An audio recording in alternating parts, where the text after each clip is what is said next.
తాకట్లో ఉన్న మీ బంగారాన్ని విడిపించి ఆ రోజు ఆన్లైన్ రేటుకి కొంటాం. Sharma gold company.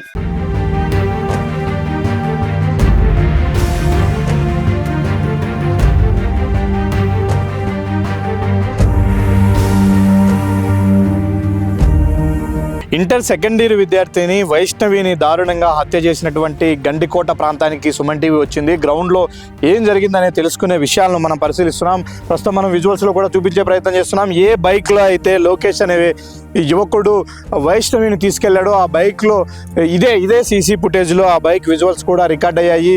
ఇదే మార్గంలో అంటే గండికోటకు రావడానికి పోవడానికి ఉన్నటువంటి ఏకైక మార్గం ఇదే. గండికోటకు ఎంటర్ అయ్యే ప్రతి వెహికల్ కానీ ప్రతి పర్సన్ కూడా ఇదే సీసీ ఫుటేజ్లో వాళ్ళు రికార్డ్ అవుతారు. ఈ సీసీ కెమెరాల్లో రికార్డ్ అయినటువంటి వీడియోస్లో వాళ్ళిద్దరూ స్పష్టంగా కనిపిస్తూ ఉన్నారు. ఒకే బైక్లో లోకేష్ వైష్ణవి ఇద్దరు కూడా గండికోట లోపలికి వెళ్ళారు. లోపలికి వెళ్ళిన గంటన్నర లోపలే మళ్ళీ తిరిగి లోకేష్ ఒక్కడే బైక్లో రిటర్న్ వచ్చాడు. అంటే ఆ అమ్మాయిని అక్కడ ఏం చేశాడు, ఎక్కడ వదిలేశాడు, దాని వెనుక ఏం కారణాలు ఉన్నాయనే విషయాలను ఉదయం నుంచి కూడా పోలీసులు గాలిస్తూ ఉన్నారు. ఇప్పటికే ఆ పరిసర ప్రాంతాల నుండి కూడా క్లూస్ టీమ్స్ వచ్చాయి. డాగ్ స్క్వాడ్తో కూడా ఎంక్వైరీ చేస్తూ ఉన్నారు. ఆ జిల్లా ఎస్పీ కూడా సంఘటనా స్థలానికి చేరుకున్నాడు. స్థానిక పోలీసు అధికారులతో ఆయన రివ్యూ నిర్వహిస్తున్నాడు. అసలు ఏం జరిగింది, నిన్న ఉదయం నుంచి సాయంత్రం వరకు ఏం జరిగింది, అసలు ఎన్ని గంటలకు అక్కడ డెడ్ బాడీ ఉన్నట్లు గుర్తించారు, ఎవరు గుర్తించారు, ఏ విధంగా సమాచారం వచ్చింది అనే అన్ని కోణాల్లో కూడా ఇప్పుడు పోలీసులు ఆరా తీస్తూ ఉన్నారు. ఈ సీసీ ఫుటేజ్లో రికార్డ్ అయినటువంటి ఫుటేజే ఇప్పుడు ఈ కేసుకు కీలక ఆధారంగా ఇప్పటి వరకు కూడా పోలీసులు పరిగణిస్తూ ఉన్నారు. ఎందుకంటే వైష్ణవి గండికోటలో రంగనాయక స్వామి ఆలయం వెనుక వైపున ముళ్ళ కంచెల్లో శవమై కనిపించింది. అంటే దీని వెనుక ఏం జరిగింది, అసలు తను శవమై కనిపించడానికి ముందు ఏం జరిగింది అన్న కోణంలోనే ఇప్పుడు పోలీసులు విచారణ చేస్తున్నారు. అయితే ఆ విచారణలో ఈ సీసీ ఫుటేజ్ను పరిశీలించే సమయంలో లోకేష్ అనే యువకుడితో ఆ అమ్మాయికి చాలా కాలంగా పరిచయం ఉంది. ఈ రోజు అంటే నిన్నటి రోజున కూడా అదే లోకేష్తో వైష్ణవి బైక్ పైన ఇదే గండికోటకు వచ్చినట్టుగా పోలీసులకు ఎవిడెన్స్ దొరికింది. అదే లోకేష్ మళ్ళీ ఆ అమ్మాయిని గండికోటలో వదిలేసి రిటర్న్ ఒక్కడే వెళ్తున్నటువంటి పరిస్థితి. అంటే ఈ గంట లోపల ఆ వైష్ణవికి లోకేష్కు మధ్య ఏం జరిగింది, లోకేష్ ఒక్కడే ఉన్నాడా, లేకపోతే తన వెనుక కానీ తన ముందు కానీ ఎవరైనా తన ఫ్రెండ్స్ లోపలికి వెళ్ళారా?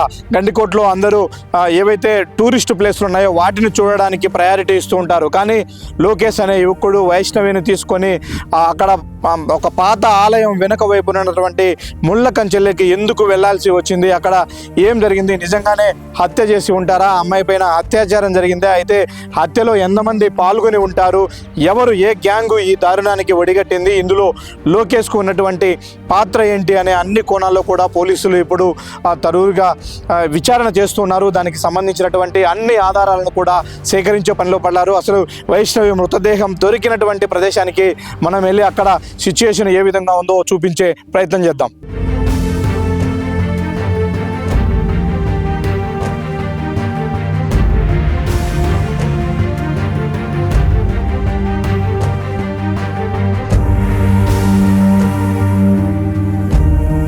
వైష్ణవి హత్య కేసులో అసలు ఏం జరిగిందనే విషయాలు తెలుసుకోవడం కోసం సుమన్ టీవీ గ్రౌండ్లోకి వచ్చింది. మనం ఎంట్రన్స్లో చూసాం సీసీ ఫుటేజ్లో నీట్గా వాళ్ళిద్దరూ కూడా ఒక బైక్ పైన రావడం. అయితే గండికోట లోపలికి ఎంటర్ అయిన తర్వాత వాళ్ళు ఎక్కడ ఆల్ట్ అయ్యారు, అక్కడ ఏం జరిగిందనే విషయాలు తెలుసుకోబోతున్నాం. ప్రస్తుతం మనం గండికోట లోపల ఉన్నటువంటి జుమ్మా మసీదు ఒకవైపు ఉంది, మరోవైపున ఇది పెద్ద ధాన్యాగారం, అప్పట్లో రాజుల కాలంలో నిర్మించినటువంటి ధాన్యాగారం. ఈ రెండింటి మధ్యలో ఏదైతే స్పేస్ ఉందో ఆ రెండింటి మధ్యలో ఉన్నటువంటి దారి గుండానే ఇదే దారిలో వాళ్ళిద్దరు కూడా లోపలికి వెళ్ళారు. పక్కనే రంగనాయక స్వామి ఆలయం ఉంది. ఆ ఆలయం వెనుక వైపు ఉన్నటువంటి ముళ్ళ పొదల్లో బాడీని గుర్తించారు, వైష్ణవి మృతదేహాన్ని గుర్తించారు. ఇదే మార్గంలో వాళ్ళు వెళ్ళారు. అసలు అక్కడ సంఘటనా స్థలంలో ఎలాంటి సిచ్యుయేషన్ ఉందో తెలుసుకునే ప్రయత్నం చేద్దాం.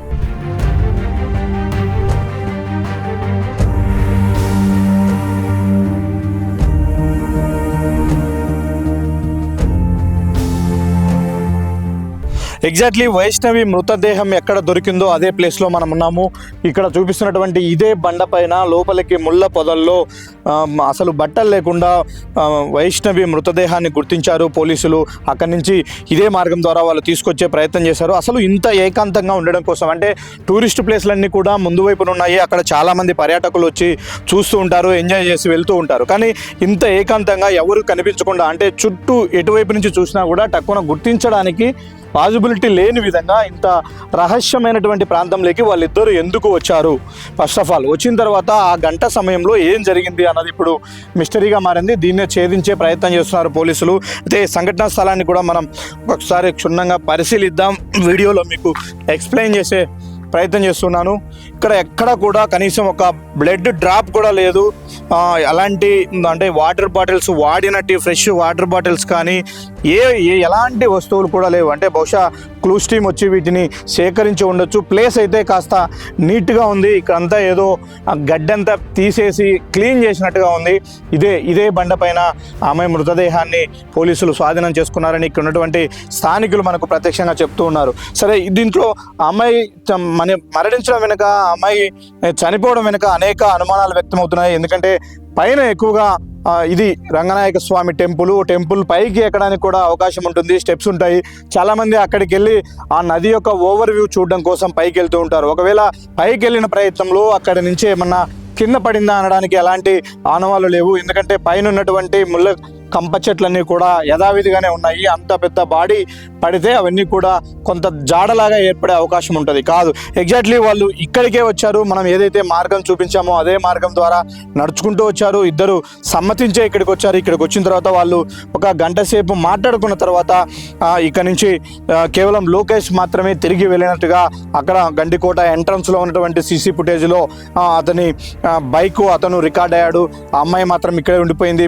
ఆ సమాచారం తెలుసుకున్న తర్వాత అన్ని కోణాల్లో విచారించిన తర్వాత మృతదేహం ఇక్కడే ఉందని గుర్తించారు. ఇక్కడికి వచ్చిన తర్వాత ఆ అమ్మాయి టాప్ అంటే పై భాగంలో ఎలాంటి వస్త్రాలు లేవు, ఇక్కడ పడి ఉంది. అలాగని అమ్మాయి ఒంటి మీద కూడా ఎలాంటి చిన్న గాయాలు కూడా లేవు అని చెప్తూ ఉన్నారు. అంటే వీళ్ళిద్దరూ లవర్సు చాలా కాలంగా ప్రేమించుకుంటూ ఉన్నారు. ఒకరి కోసం ఒకరు బ్రతకాలనుకున్నారు. అలాంటి ప్రయత్నంలో ఏమైనా ఇద్దరూ కలిసి సూసైడ్ చేసుకుందామని ఏమన్నా భావించారా?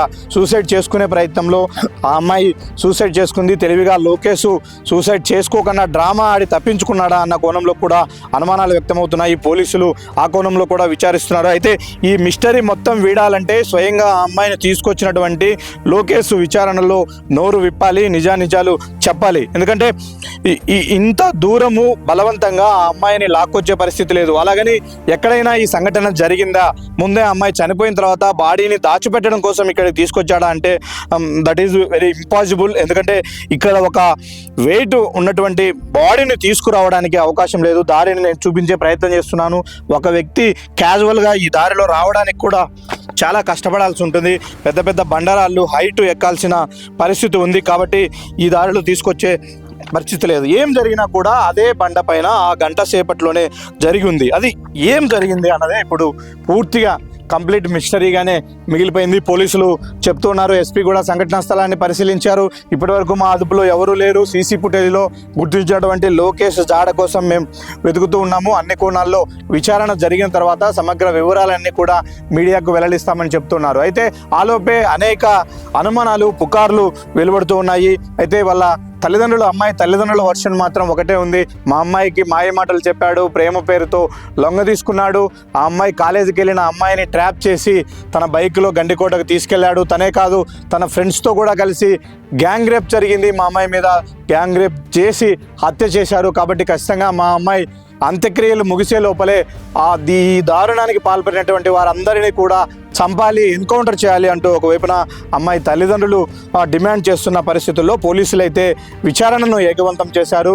విచారణలో ఎలాంటి విషయాలు వెల్లడవుతాయి అన్నది చూడాలి. ఇప్పటికైతే వైష్ణవి మృతి కంప్లీట్గా మిస్టరీగానే మిగిలిపోయింది. ఎందుకంటే మనం సంఘటనా స్థలాన్ని పరిశీలించిన తర్వాత అక్కడ ఎలాంటి ఆనవాళ్ళు దొరకలేదు. బహుశా పోలీసులకు కూడా అదే సిచ్యుయేషన్. ఇప్పటి వరకు ఈ కేసులో పోలీసులకు ఏదైనా స్పష్టమైన ఆధారం దొరికింది అంటే అది కేవలం వారిద్దరూ ఒకే బైక్ పైన గండికోటలకి ఎంటర్ అవ్వడమే.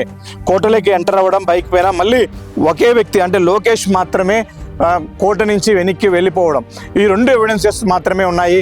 అంతకుమించి ఎలాంటి ఎవిడెన్స్ లేదు. అయితే వాళ్ళిద్దరి మధ్య పరిచయం ఉంది, కొంతకాలంగా ప్రేమ నడుస్తుంది. ఈ విషయంలో అమ్మాయి తల్లిదండ్రులు కూడా 1-2 సార్లు అబ్బాయిని మందలించే ప్రయత్నం చేశారు అని చెప్తూ ఉన్నారు.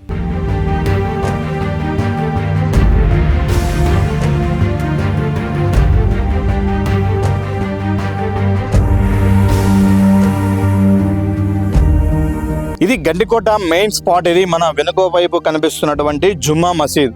గండికోటకు సెంటర్ ఆఫ్ అట్రాక్షన్ ఇది. గండికోటలో ప్రధాన టూరిస్ట్ ప్లేస్ ఇది. ప్రతి ఒక్కరు కూడా అక్కడికి వస్తూ ఉంటారు. ఆ మసీదు పక్కనే ఒక పెద్ద ధాన్యాగారం ఉంటుంది. దాని పక్కనే ఇక్కడ రంగనాయక స్వామి ఆలయం ఉంది.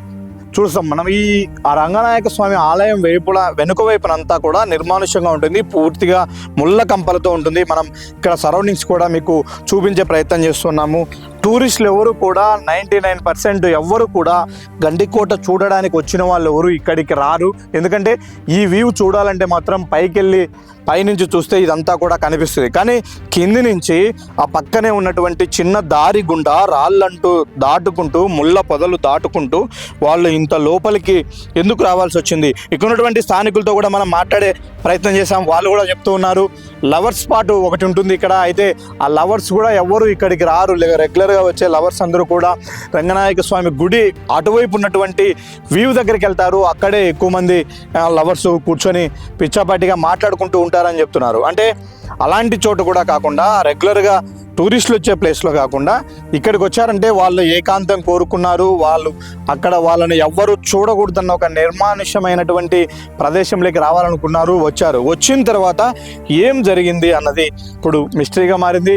కొన్ని వివరాలు అమ్మాయి పోస్ట్ మార్టం రిపోర్ట్ వచ్చిన తర్వాత తెలిసే అవకాశం కనిపిస్తుంది. అసలు ఆ అమ్మాయి మరణానికి గల కారణం ఏంటి అనేది పోస్ట్ మార్టం రిపోర్ట్లో కొంతవరకు క్లారిటీ వస్తుంది. ఆ రిపోర్ట్ వచ్చిన తర్వాతనే దాని ఆధారంగా పోలీసులు విచారణలో ముందుకెళ్లే అవకాశాలు కనిపిస్తున్నాయి. వీడియో జర్నలిస్ట్ సాగర్తో సుదర్శన్ రెడ్డి, సుమన్ టీవీ, గండికోట.